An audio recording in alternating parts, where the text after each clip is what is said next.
पूरा डिप्रेशन में ही 2 साल चले गए कि ये कंपनी ज्वाइन करनी भी है बट इनका कुछ रिस्पॉन्स आ रहा ही नहीं। अब करे तो क्या करे, should we change our field, should we change the company और should we take another step. But कुछ तो एक स्टेप आगे जाने के लिए चले तो ये विप्रो का आगे टेक यू सूनर और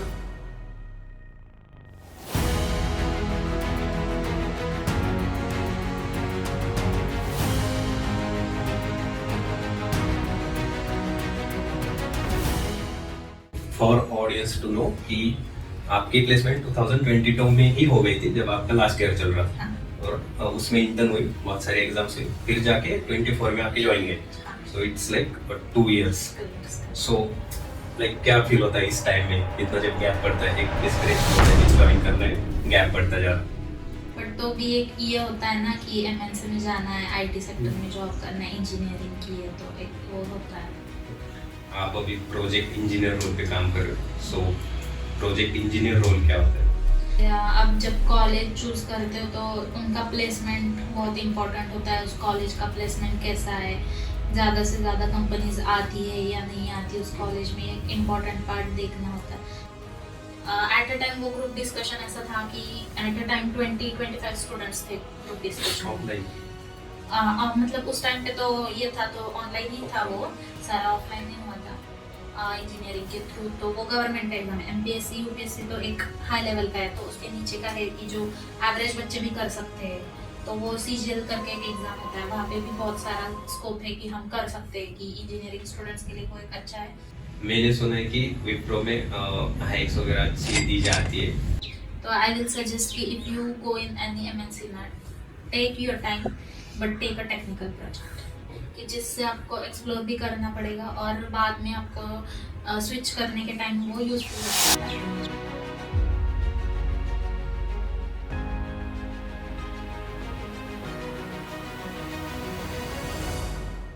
मोस्ट ऑफ द टाइम जब भी एक एमएनसी ऑन कैंपस या फिर ऑफ कैंपस हायरिंग करती है, बहुत सारे स्टूडेंट्स को बहुत देर के बाद ज्वाइनिंग आती है। सो कभी कभी 1 साल का, कभी कभी 2 साल का भी गैप पड़ता है। सो आज हमने इसी टॉपिक पर बात की है रुचिजा से, जो आज की डेट में विप्रो में काम कर रही है एज अ प्रोजेक्ट इंजीनियर। 2022 में लास्ट ईयर जब चल रहा था उसका, तब विप्रो कैंपस आई, उसको टर्बो लेवल के लिए हायरिंग की गई, जहां पर कि 6.5 का पैकेज ऑफर किया जाता है। Then something went wrong and 2 साल का गैप पड़ा और उसके बाद ज्वाइनिंग आई। सो ऐसा क्यों होता है, इस पीरियड में क्या चैलेंजेस होते, क्या क्या चीजें उसने अपने से की, कैसे स्किल अप किया खुद को, इसके बारे में बताएं। बहुत सारी एमएनसीज का एक प्रॉब्लम होता है कि ऑनबोर्डिंग बहुत देर के बाद दी जाती है। इस पर एक डिटेल डिस्कशन किया है, विप्रो की पूरी हायरिंग प्रोसेस के बारे में जाना है, तब क्या प्रोसीजर होते थे, आज की डेट में क्या चेंजेस आ चुके हैं। आज की डेट में ऑन कैंपस विप्रो नहीं आती है, सुपर सेट पे जाके रजिस्ट्रेशन करके ड्राइव्स ऑर्गेनाइज किए जाते। सो उसके बारे में भी जानने को मिलेगा। इंटरव्यूज में किस तरह के क्वेश्चंस पूछे जाते, क्या क्या तैयारी करनी होगी, इसके बारे में आपको जानने को मिलेगा। बॉन्ड, क्या सैलरी पैकेज ऑफर किया जाता है, इलाइट, टर्बो, ये सब क्या टर्म्स है, इसका क्या मीनिंग होता है, प्रोजेक्ट इंजीनियर रोल में एक्चुअल में क्या किया जाता है, कौन से डोमेन्स अलोकेट किए जाते हैं आफ्टर ट्रेनिंग, क्या पूरा स्ट्रक्चर रहता है आफ्टर ऑन बोर्डिंग, इस बहुत सारी चीजों के बारे में बात की है। So it's Rutuja on beyond the goal. Enjoy today's episode.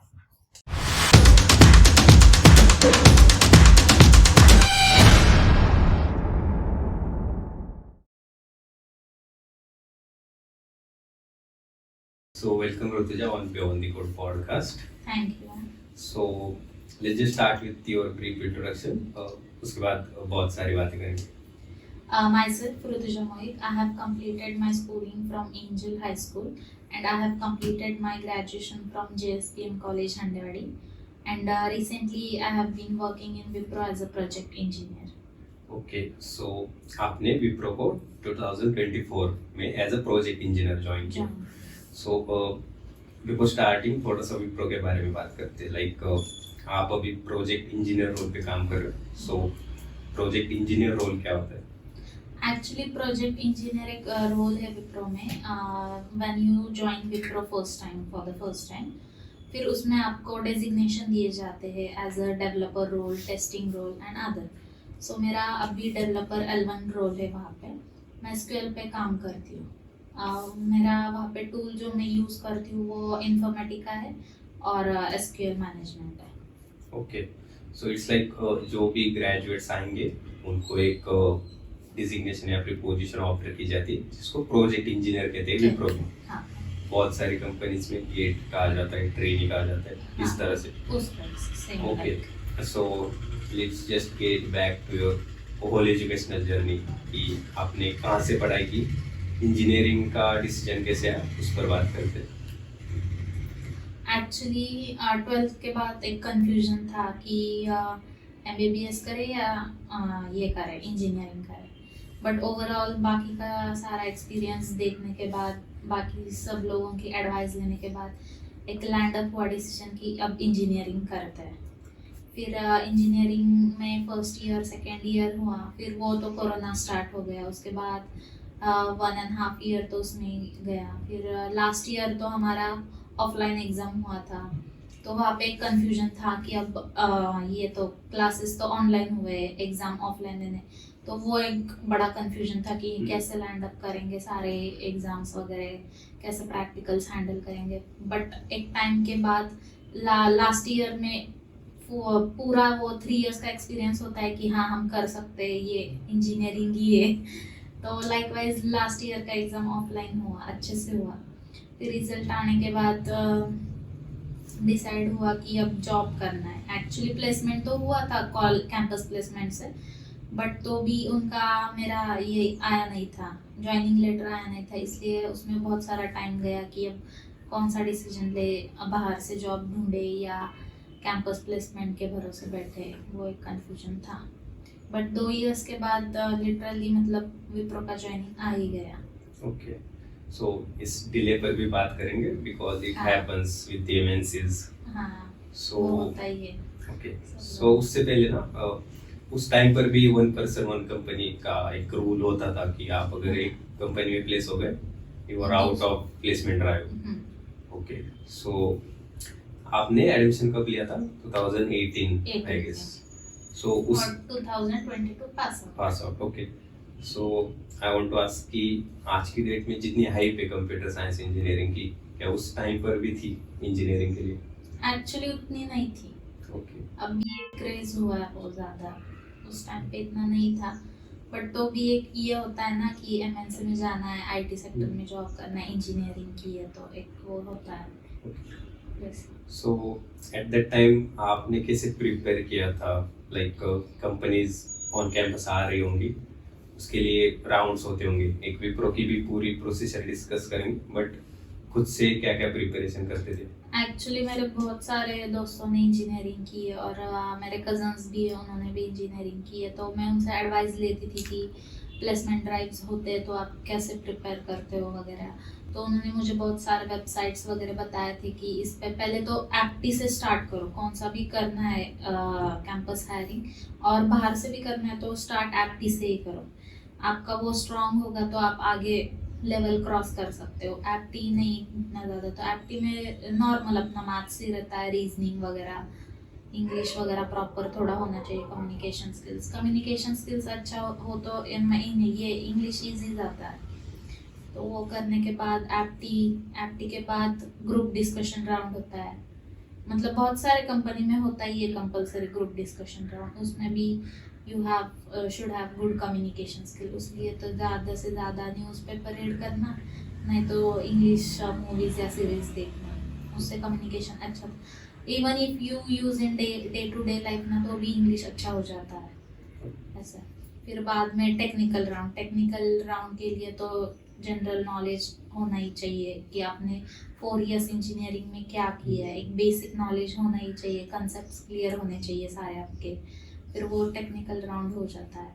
फिर बाद में कोडिंग तो कंपलसरी इंजीनियरिंग में एक पार्ट ही है कि वो आपको आना ही चाहिए बेसिक लेवल पे, तो ही आप कौन से भी MNC या कंपनी में जॉब कर सकते हैं। एक बेसिक कोडिंग तो सबको आना चाहिए। फिर उसके बाद वो क्लियर होने के बाद ये रहता है अपना HR राउंड। तो उसमें बेसिक्स क्वेश्चंस होते हैं about your families hobbies and everything. फिर उसके बाद वो उनका स्ट्रक्चर देखते हैं कि हाँ आप उसमें फिट हो रहे हो या नहीं। फिर उसके बाद उनकी हायरिंग। ओके, सो विप्रो की हायरिंग जो होती है उसमें बहुत सारे बदलाव आ चुके हैं, लाइक ऑन कैंपस आज की डेट में नहीं आती ज़्यादा। सो आपके टाइम पे ऑन कैंपस आती थी? हाँ So, उस टाइम पे ऑन कैंपस थी। आई थिंक 2024 से ऑन कैंपस बंद हुआ है उनका। ओके, सो उस पर बात करेंगे, बट उससे पहले आपकी एक पूरी ग्रेजुएशन जर्नी रही JSPM हड़पसर में। सो लाइक क्या होगा आपका सजेशन या फिर क्या सोचते हो उस कॉलेज के बारे में, अगर किसी को एडवाइस देना है कॉलेज लेने के लिए? हाँ वो तो है। अब जब कॉलेज चूज करते हो तो उनका प्लेसमेंट बहुत इम्पोर्टेंट होता है। उस कॉलेज का प्लेसमेंट कैसा है, ज़्यादा से ज़्यादा कंपनीज आती है या नहीं आती उस कॉलेज में, एक इम्पॉर्टेंट पार्ट देखना होता है। तो JSPM का जब मैंने एडमिशन लिया था तो उनका अच्छा था, मतलब कैंपस हायरिंग होती थी, बहुत सारे बच्चों को प्लेसमेंट थी उस टाइम पे उस कॉलेज से। तो एक अच्छा कॉलेज है JSPM भी। ओके, सो अभी ना पूरी विप्रो की ड्राइव पे बात करेंगे कि लाइक हाँ, विप्रो ऑन कैंपस आई जब आपका लास्ट ईयर चल रहा था, फर्स्ट सेमेस्टर। हाँ।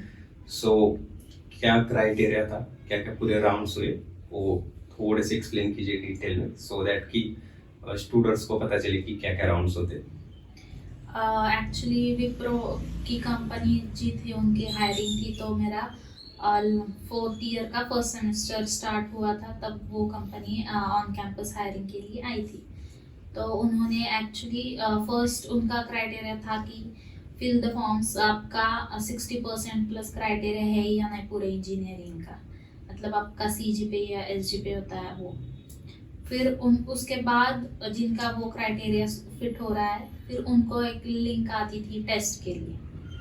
टेस्ट के लिए थी कि वो पहले एप्टीट्यूड टेस्ट थी, फिर उसमें रीजनिंग लॉजिकल वो सारे क्वेश्चंस थे, एप्टीट्यूड बेसिक लेवल इंग्लिश वगैरह।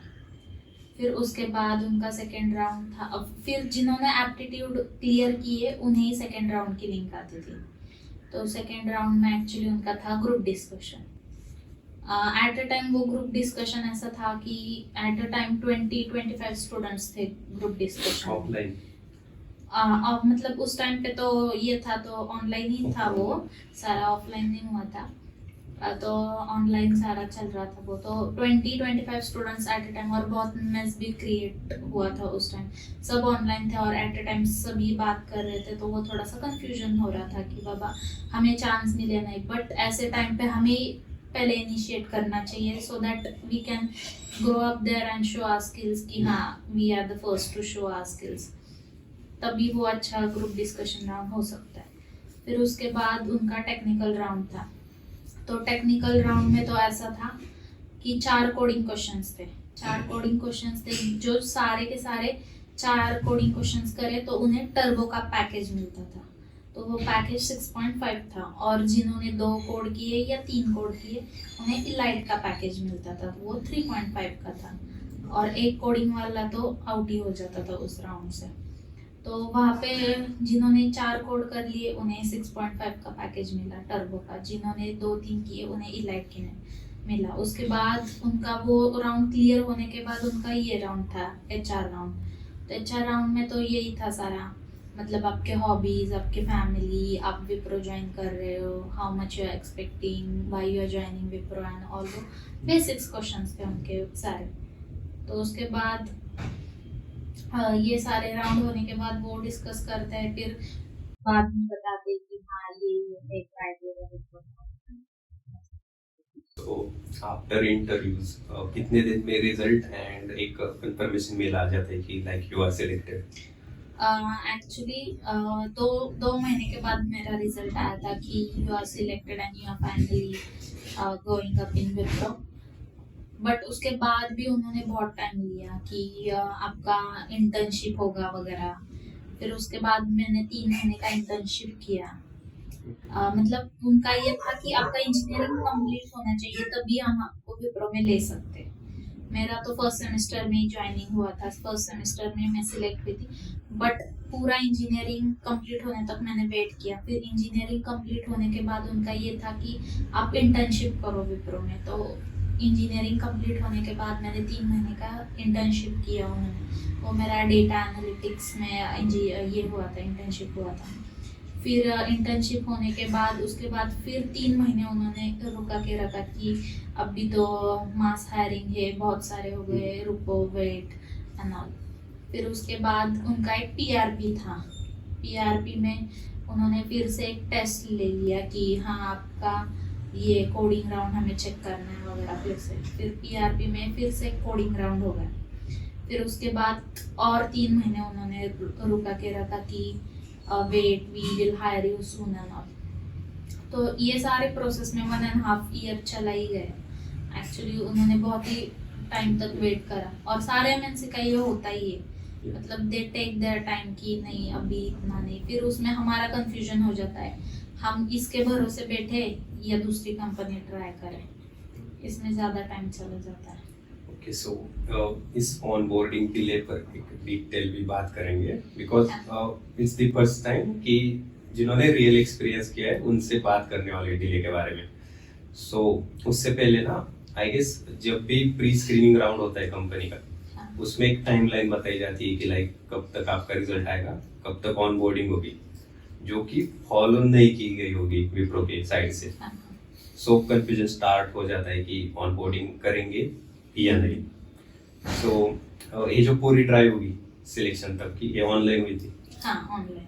ओके, सो अगर किसी को ना विप्रो क्रैक करनी है, जो कि एक प्रोजेक्ट इंजीनियर रोल होगा या फिर टर्बो इलाइट रोल होगा, सो कितना नॉलेज होना चाहिए, लाइक क्या क्या प्रिपेयर होना चाहिए आप based on your experience? Technical round देखा जाए तो उसमें कोडिंग होना चाहिए, फिर लाइक आपने कंसेप्ट्स डीएसए, ओप्स, फिर थोड़ा सा अभी तो एआई और डेटा एनालिटिक्स एकदम चल रहा है, तो उसका भी बेसिक नॉलेज होना ही चाहिए, क्योंकि उन्हें भी स्मार्ट वर्क वाले लोग चाहिए अभी ना। तो वो पहले तो डेटा एनालिटिक्स और इस पे फोकस करेगा, और एक कौन सा तो भी स्किल होना चाहिए कि that should be your advance level skill, like कि हमारा एसक्यूएल, पाइथन, पावर बीआई वगैरह है, उसमें एक तो भी एडवांस स्किल होना ही चाहिए उनमें।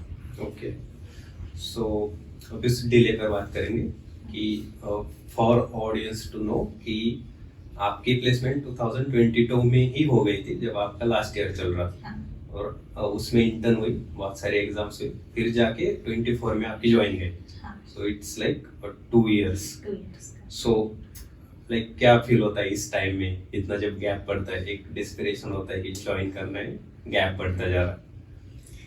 वो तो बहुत ही मतलब पूरा डिप्रेशन में ही 2 साल चले गए कि ये कंपनी ज्वाइन करनी भी है, बट इनका कुछ रिस्पॉन्स आ रहा ही नहीं है। अब करे तो क्या करे, should we change our field, should we change the company, और should we take another step.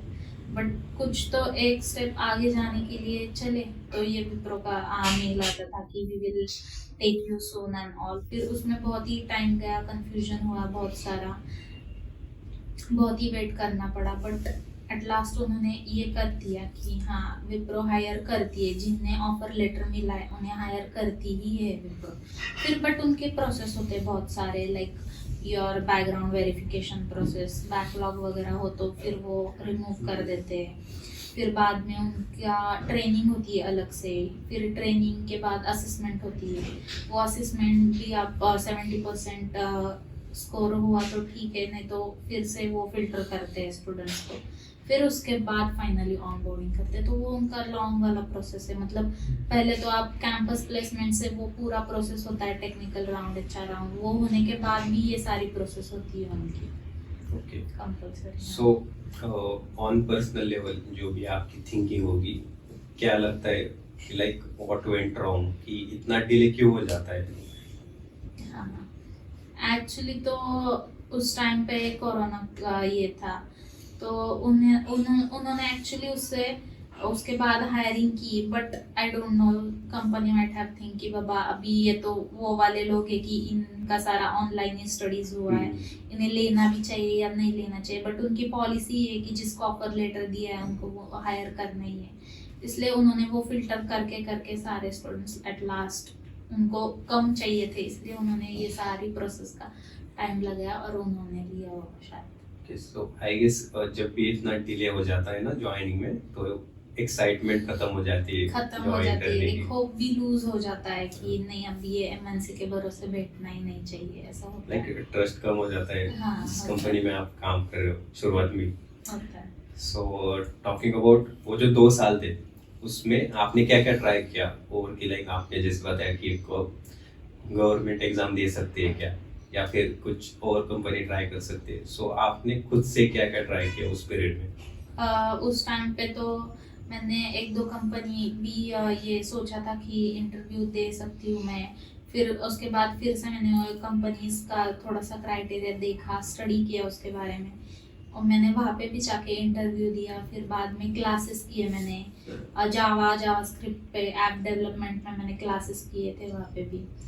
फिर उसके बाद मैंने ये भी ट्राई किया कि गवर्नमेंट के एग्ज़ाम्स होते हैं जो इंजीनियरिंग स्टूडेंट्स के लिए एक अच्छा प्लेटफॉर्म है, वहाँ पे भी एक्सप्लोर कर सकते हैं बहुत सारे बच्चे इंजीनियरिंग के थ्रू। तो वो गवर्नमेंट का एग्ज़ाम है, एमपीएससी यूपीएससी तो एक हाई लेवल का है, तो उसके नीचे का है कि जो एवरेज बच्चे भी कर सकते हैं। तो वो सीजीएल करके एक एग्ज़ाम होता है, वहाँ पे भी बहुत सारा स्कोप है कि हम कर सकते हैं, कि इंजीनियरिंग स्टूडेंट्स के लिए वो एक अच्छा है। और वहाँ पे भी बेसिक लेवल पे यही होता है, एप्टी एंड आपका जनरल नॉलेज और थोड़ा सा आपका इंजीनियरिंग का स्किल।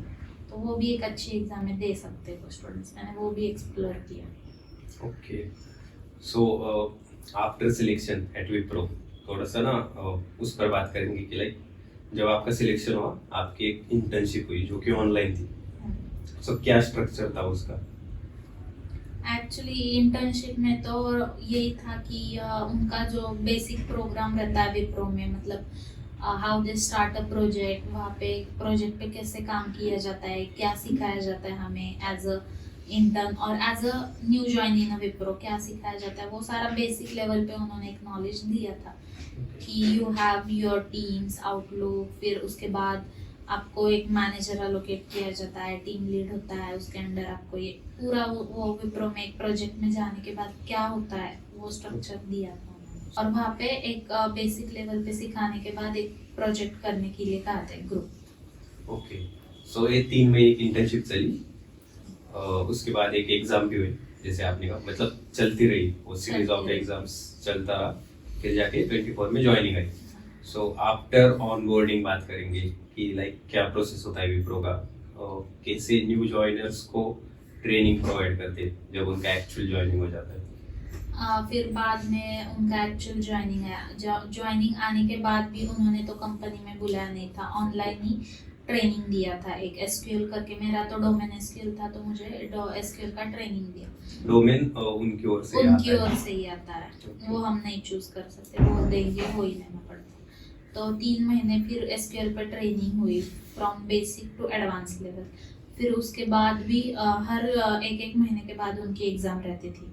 फिर उसमें भी वो फिल्टर करते गए बच्चे सारे, मतलब जो उनके होता सिलेक्ट किए हुए, फिर वो उसमें भी फिल्टर किए। एट लास्ट जो एडवांस जिन्होंने क्रैक कर लिया, फिर उनको ऑफर लेटर आया, फिर से न्यू वाला ऑफर लेटर, ज्वाइनिंग डेट इन विप्रो कि हाँ इस दिन से आप कंपनी आके कंपनी ज्वाइन कर सकते हो। ओके। उसमें कितना पीरियड चला गया, लाइक आफ्टर ऑनबोर्डिंग ट्रेनिंग हुई, फिर से ऑफर लेटर जनरेट हुआ, वो कितना टाइम? ट्रेनिंग 3 मंथ का था और ऑफर लेटर आने में 1 मंथ लग गया, मतलब पूरा वो 4 मंथ्स का process. So after 4 months physical joining हुई। हाँ।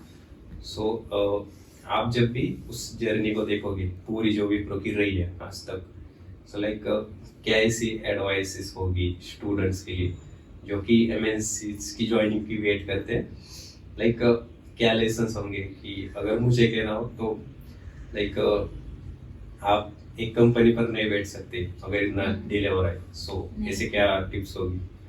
एक्चुअली जब कैंपस हायरिंग होती है तो ये होता है कि एक कंपनी में आपका सिलेक्शन हो गया तो आप अगली कंपनी का नहीं रजिस्टर कर सकते, मतलब आप नहीं उस कंपनी के लिए ऑप्ट कर सकते।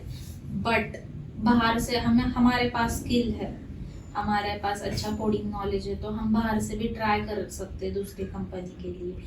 और ये भी होता है कि बहुत लोगों का कि हमें एमएनसी में ही जाना है, वो स्टिक रहते हैं कि नहीं हमें ये कंपनी दूसरी कंपनी नहीं ज्वाइन करनी, एमएनसी में ही जाना है। बट ऐसा मत करो, ऐसे मत बैठो कि नहीं स्टार्ट में एमएनसी में जाना है। जैसे ही आप बाहर आएंगे तो आपको समझ में आता है कि बहुत सारा क्राउड है, बहुत सारे ये मतलब नहीं कर सकते इतना ज़्यादा। तो एक कंपनी के भरोसे मत बैठो, करते जाओ करते जाओ करते जाओ। आफ्टर 2 3 5 इंटरव्यू ना 6 में भी तो मिल ही जाता है आपका ये पूरा 5 इंटरव्यू का एक्सपीरियंस होता है, सारा होता है तो एक जगह हो ही जाएगा। इतना मत एक कंपनी के भरोसे बैठो। या सो बहुत सारे एमएनसीज के डिलेज होते हैं, सो दैट्स व्हाई ट्राई करते रहना चाहिए जब तक आपके एक्चुअल ज्वाइनिंग नहीं आ जाती। हम्म। सो विप्रो का प्रोसीजर आज की डेट में बहुत चेंज हो चुका है। आपकी जब ऑन कैंपस प्लेसमेंट हुई तब बहुत अलग था। सो आई गेस आज की डेट में सुपर सेट पर जाके रजिस्ट्रेशन करना होता है, और I guess it's just elite level की इलाइट लेवल की हायरिंग की जाती है। टर्बो आई गेस मैंने तो नहीं देखा। बंद हुआ है अभी। हाँ 2024 से यही है, कैंपस हायरिंग भी नहीं है उनका, और टर्बो भी उन्होंने क्लोज कर चुके हैं कि सिर्फ यही रहता है, सुपर सेट पे हायरिंग करो, क्राइटेरिया फिट है और फिर इलाइट का package. Okay so when I observe कि टीसीएस, विप्रो, एक्सेंचर, ये जो एमएनसीज है इनका लगभग 1 साल का गैप रहता ही है ज्वाइनिंग आने तक का। जिनकी इससे पहले आ जाती है we can call them lucky कि आ गई जल्दी। सो या सो अभी ना विप्रो के वर्क कल्चर एंड ऑल के बारे में बात करेंगे कि लाइक आपका लगभग 1 साल हो चुका है अभी ज्वाइनिंग किए हुए। सो कैसा लगता है वर्क कल्चर, कैसी है कंपनी, काम करने में मजा आता है? एक्चुअली ज्यादा काम तो होता नहीं है, मतलब it's a chill work, we can do it. और बात करें तो पहले तो ऑनबोर्डिंग होने के बाद, हायरिंग होने के बाद, फिजिकल वहाँ पे जाने के बाद प्रोजेक्ट एलोकेट होता है। प्रोजेक्ट एलोकेट होने के बाद भी वहाँ पे बहुत सारी प्रोसेस रहती है कि you have to again take the assessment वो प्रोजेक्ट की, अगेन वहाँ पे वो प्रोजेक्ट का इंटरव्यू देना पड़ता है आपको। फिर वो प्रोजेक्ट आपको मतलब प्रोजेक्ट मैनेजर आपको सिलेक्ट करता है कि हाँ यू आर टेक्निकली और physically ready for that project. फिर वहाँ पे भी जाने के बाद वो फिर से ट्रेनिंग देते हैं वो प्रोजेक्ट रिलेटेड कि आपको ये काम करना पड़ता है वगैरह। वहाँ पे भी फिर से 1 मंथ जाता है कि हाँ ये काम है आपका, ये ट्रेनिंग है वगैरह। फिर बाद में प्रॉपर वर्क शुरू होता है 1 महीने के बाद। ओके सो ये सारी प्रोसेस रहती है जब आप एक प्रोजेक्ट में जा रहे हो। सो आपका जो ट्रेनिंग में डोमेन था उसके ऊपर ही आपको प्रोजेक्ट अलोकेट होता है? ओके उसके रिलेटेड ही एलोकेट होता है। So now you are working in Wipro कि लाइक आपकी क्या एडवाइस रहेगी अगर कोई विप्रो ज्वाइन कर रहा है? एक्चुअली एमएनसी में तो ज़्यादा करके यही होता है कि आपके टेक्निकल प्रोजेक्ट्स नहीं होते ज़्यादा करके, सारे ये वाले होते हैं अपने सर्विस हाँ सर्विस बेस्ड। तो आई विल सजेस्ट कि if you go in any MNC ना, take your time but take a technical project, कि जिससे आपको एक्सप्लोर भी करना पड़ेगा और बाद में आपको स्विच करने के टाइम वो यूजफुल हो सकता है ऐसे। Okay so on last note की अगर विप्रो की बात की जाए, आपका 1 साल का एक्सपीरियंस हो चुका है। मैंने सुना है कि विप्रो में हाइक्स वगैरह अच्छी दी जाती है, हाँ जी ओवरऑल वर्क कल्चर भी अच्छा होता है। सो उसकी क्या रियलिटी है? एक्चुअली हाइक दी जाती है, ये तो सच बात है। उनकी सैलरी टाइम टू टाइम होती है, फिर बाद में they have a 6 month bonus, वो भी वो देती ही देते हैं। फिर बाद में उनका 18 मंथ्स का मतलब बॉन्ड रहता है 1 मंथ का, फिर 1 ईयर का बॉन्ड रहता है। After 1 year bond if you try to switch तो वो बोनस आपको रिटर्न करना पड़ता है। If you continue after 18 months again you will have 50,000 bonus, और वो रेटिंग पे रहता है अपने मैनेजर के। मैनेजर जैसे रेटिंग देता है, इफ यू हैव 3 रेटिंग तो आपको 50,000 तक का बोनस आ ही जाता है 18 मंथ्स में। आपका रेटिंग 4 होगा तो आपको 50 to 70,000 के बीच बोनस आ ही जाता है। 5 रेटिंग हो तो कमिटी बैठती है आपके ऊपर कि आप मैनेजर और आपके बीच और एचआर के बीच डिस्कशन होता है कि आपने 5 रेटिंग दी है तो क्या काम किया है, क्या ऑटोमेशन किया है, क्या डेवलप किया है वगैरह। So basically 3 to 4 he rating देते हैं ज्यादा से।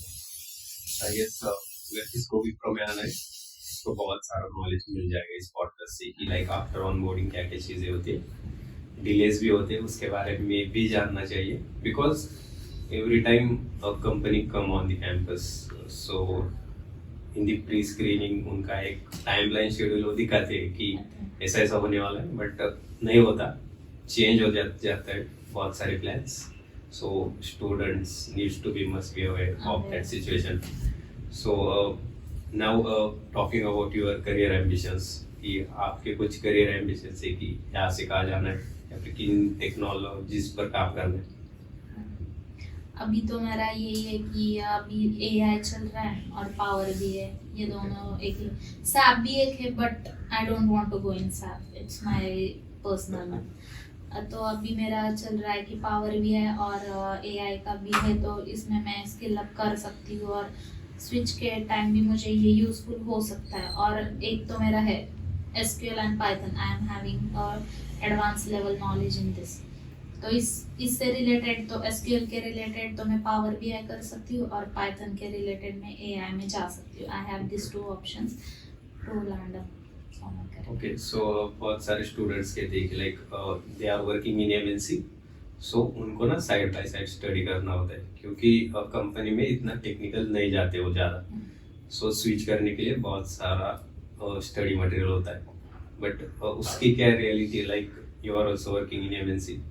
एक्चुअली MNC में आपको ज़्यादा टेक्निकल नहीं जाना पड़ता, बट स्विच के time you should have a deep technical knowledge. पता नहीं कि हम स्विच कर रहे हैं तब हम MNC में ही जा रहे हैं या स्टार्टअप में जा रहे हैं। एक्चुअली स्टार्टअप में तो बहुत ज़्यादा काम होता है as compare to MNC company, so उतना ज़्यादा नॉलेज भी होना चाहिए और वर्कलोड का प्रेशर भी हमें ये करना चाहिए, मतलब एडजस्ट करना चाहिए, टाइम मैनेजमेंट एडजस्ट करना चाहिए। ये सारी चीज़ें देख कर ही MNC से स्विच कर रहे, तो ये सारा प्रिपेयर करके ही आप निकलो बाहर। Okay, so I have some questions कि जो एक बिगिनर जब अपनी करियर जर्नी स्टार्ट करता है MNC या फिर किसी भी कंपनी में, सो उसके माइंड में होते कुछ चैलेंजेस होते हैं जो कि मैंने देखे। सो फर्स्ट ऑफ ऑल पहला क्वेश्चन होता है कि जब प्रोजेक्ट में आ जाते हो या फिर ट्रेनिंग चल रही है, उनको ना प्रेशर फील होता है कि कुछ प्रोडक्ट है उसके बारे में जानना है या फिर कुछ सर्विस में आपको सीखना पड़ रहा है, कुछ टेक्नोलॉजीज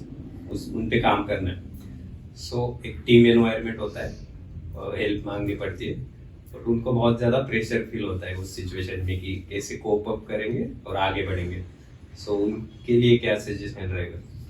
एक्चुअली जब आप कौन सी भी कंपनी में जा रहे हैं, MNC हो या startup, you should open up to all the things. मतलब ये होना चाहिए कि बाबा हम यहाँ पे नए आए, हमें कुछ ना कुछ नया सीखना है, तो you should open up and ask freely to our seniors कि बाबा ये कैसे हो सकता है। उनसे नॉलेज मिलेगा ही हमें, बट एक ये भी आता है कि नहीं हम कर सकते हैं, ये इजी है, नहीं आ रहा है, ये थोड़ा हार्ड जा रहा है, तो हम और भी उनसे नॉलेज लेकर कर सकते हैं। और सीनियर्स तो ऐसे होते हैं कि मतलब they help us in every way, कि हमें ग्रो करने के लिए वो हेल्प करते हैं।